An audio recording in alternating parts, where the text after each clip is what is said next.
बरेली में आज जुम्मे की नमाज शांतिपूर्वक निपट गई। पिछले जुम्मे को जिस तरह से बरेली में हंगामा और बवाल हुआ था, उसके बाद इस जुम्मे पर शांतिपूर्ण माहौल में नमाज अदा की गई, जिसमें न सिर्फ पुलिस प्रशासन बल्कि कुछ मौलानाओं का भी योगदान रहा। लेकिन आखिर कैसे, इसी विषय पर राष्ट्रीय प्रस्तावना के ब्यूरो चीफ पीयूष त्रिपाठी ने संपादक समन्वय अभयानंद शुक्ल से खास बातचीत की।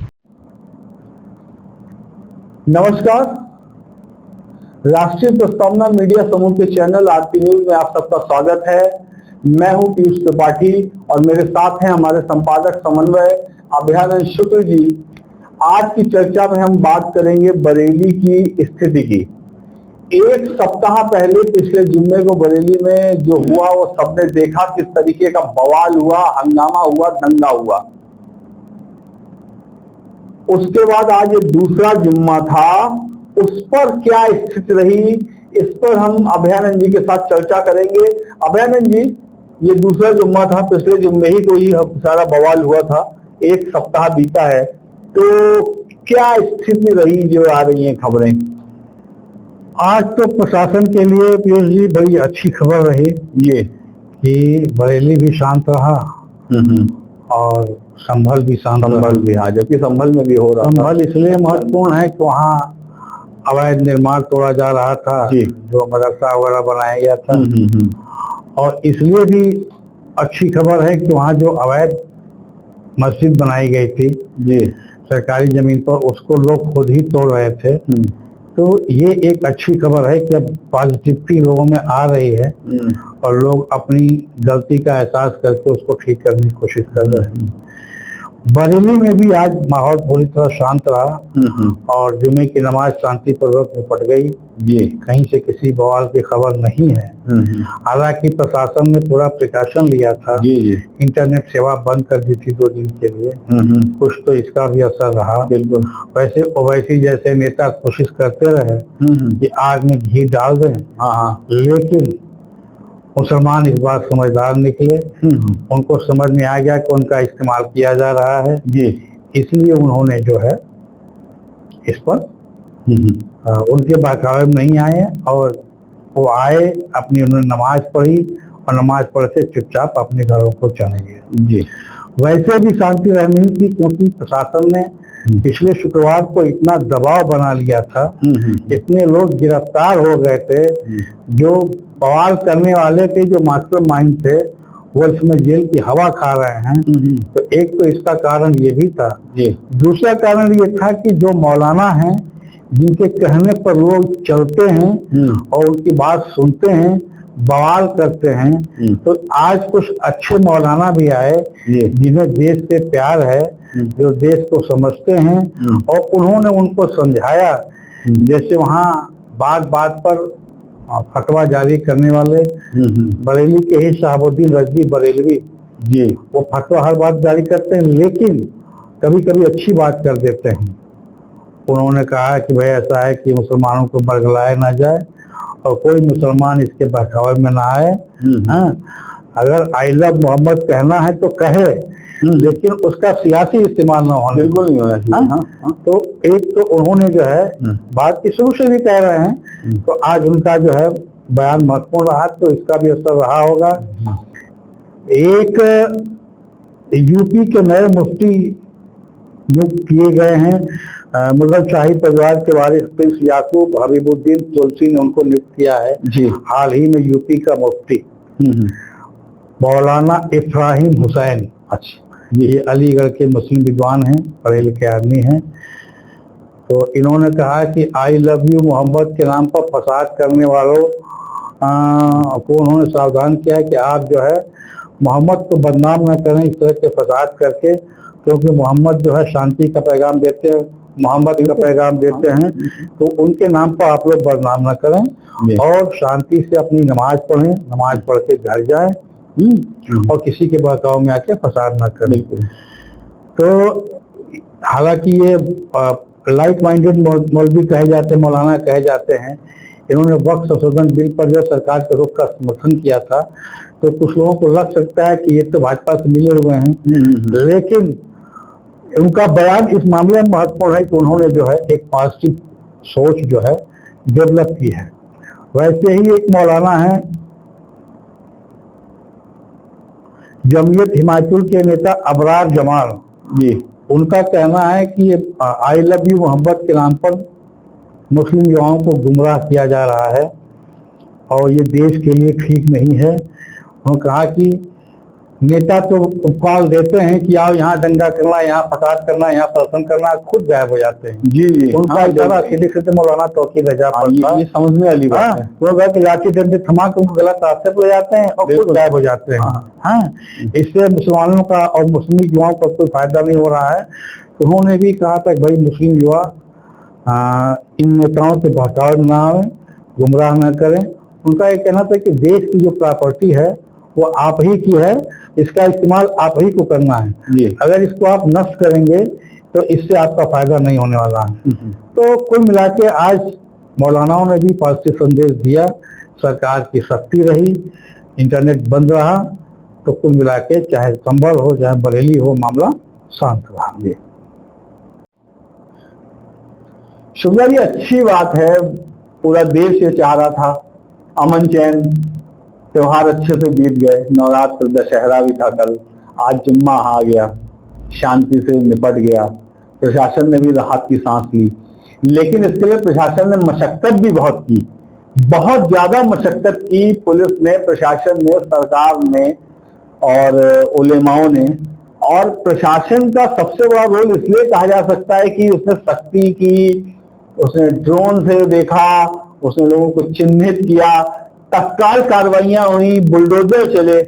तो इस पर यह भी कहा जा सकता है कि भय में हो ही ना पीती जो बात कही गई है वो यहाँ पे सटीक लागू होती है। बिल्कुल मैं मौलानाओं को धन्यवाद देता हूँ। लेकिन मुझे लगता है जो शुरुआत हुई, जो बीज रोपण हुआ वो वहीं से हुआ।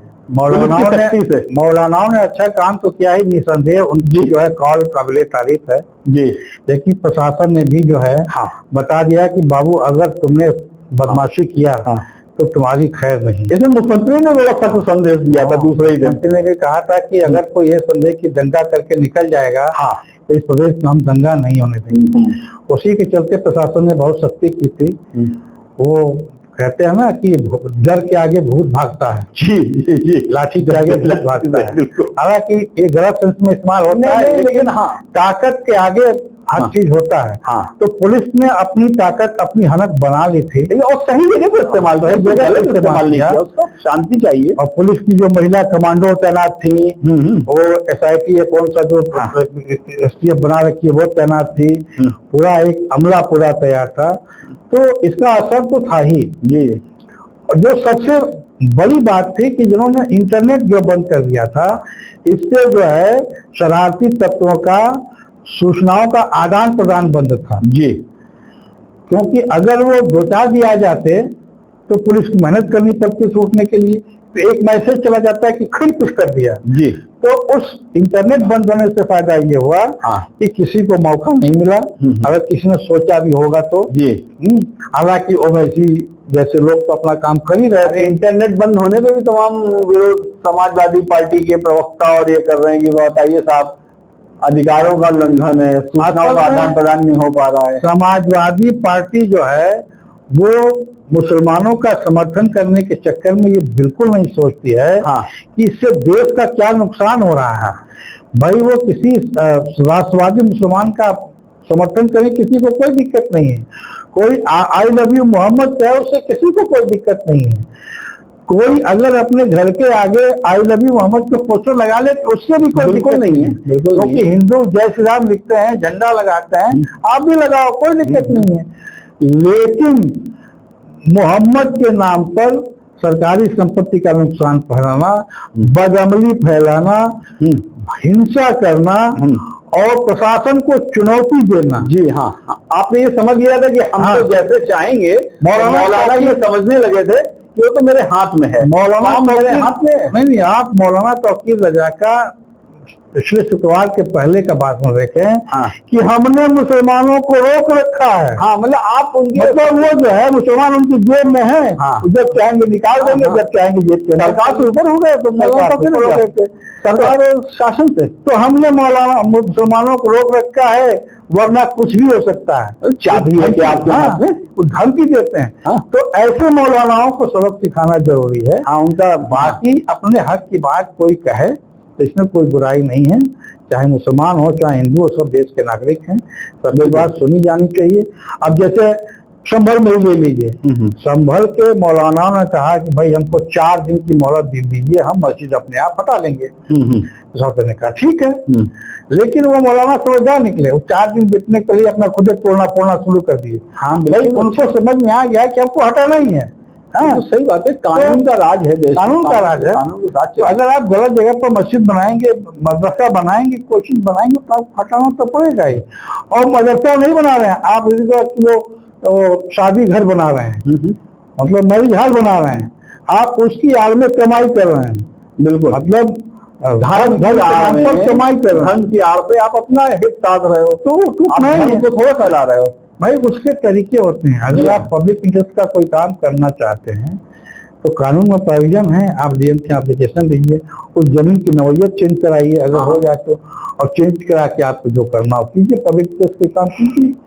लेकिन आपको उससे कमाई भी करनी है, आपको दबंगई भी करनी है, आपको बदअमली भी करनी है, और उसके बाद कहेंगे हमारा कुछ उत्पीड़न हो रहा है, हमारे साथ अन्याय हो रहा है, तो ये चीजें ठीक नहीं है। बहरहाल बरेली का आज का माहौल बहुत शांत रहा।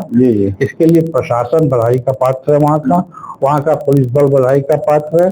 वहाँ की जो वीरांगनाएं सड़क पर निकली थी वे बधाई की पात्र हैं, और मौलाना जिन्होंने पार्टी सोच के साथ एक मैसेज दिया वे बधाई के पात्र हैं, और सबसे आगे योगी आदित्यनाथ बधाई के पात्र हैं, जिनके सख्त निर्णय में आज ये स्थिति लाई कि बरेली शांत रहा। साधुवाद सब। तो इस तरीके से आप देखिए कि बहुत अच्छा रहा। योगी आदित्यनाथ ने दूसरे ही दिन जो मैसेज दिया था, एक खुला मैसेज दिया, एक इशारा मिल गया प्रशासन को भी कि उसको सख्ती करने का एक तरीके से हो गई, लाइन क्लियर हो गई कि वो कर सकते हैं। उन्होंने किया, अच्छे ढंग से किया, बरेली के लोगों के हित में रही वो बात। शहर जलता, शहर टूटता, तमाम नुकसान होते, करोड़ों की संपत्ति बर्बाद होती, तो किसी का कुछ ना जाता, तमाम जाने नहीं होता। प्रशासन ने सख्ती की तो उसका असर हुआ, और यहाँ पे मौलाना भी बधाई के पात्र हैं जिन्होंने अपनी कौम को समझाया। और मेरा तो इस कौम से सबसे निवेदन है कि आप खुद पढ़ें लिखें, सोचें समझें, गलत सही का निर्णय करें, किसी के कहने पे नहीं चलना चाहिए कभी। मौलाना तौकीर रजा जैसे लोगों की भी गलत फहमी इस बार दूर हो गई, जो ये सोचते थे कि मेरी जेब में है कौम किसी की जेब में नहीं हो सकती, नेता आपसे हैं, आप नेता से नहीं हो सकते। मुस्लिमों का हिमायत करने वाले कुछ हिंदू भी तो हैं। जी हाँ, बिल्कुल, वो नहीं, हम करें कि वो उनको लगता है कि मुसलमानों के साथ अन्याय हो रहा है तो मुसलमानों की आवाज उठाते हैं। तो अगर वो उठाते हैं तो आपका भी फर्ज है कि आप कहीं गलत कर रहे हैं, या कहीं मस्जिद मंदिर को दिक्कत हो रही है, कहीं धार्मिक दिक्कत हो रही है, आप भी आवाज उठाइए। जब दोनों तरफ से इस तरह की बातें होंगी तो दिक्कत नहीं होगी। एक तरफा प्यार नहीं चलता। नहीं, बिल्कुल नहीं, आप सामंजस्य होना चाहिए। जी हाँ, तो इस तरीके से आगे इसी तरीके से देश में अमन चैन कायम रहे, कभी कोई इस तरीके की अप्रिय स्थिति ना आए। बरेली में बहुत अच्छे से शांतिप्रिय ढंग से आज का दिन बीत गया, और संभल में भी मौलाना ने एक बड़प्पन का परिचय दिया जो काबिल तारीफ है। इस चर्चा को हम आज यहीं पे विराम देते हैं, और अगले अंक में हम आपके साथ फिर से जुड़ेंगे। तब तक के लिए धन्यवाद।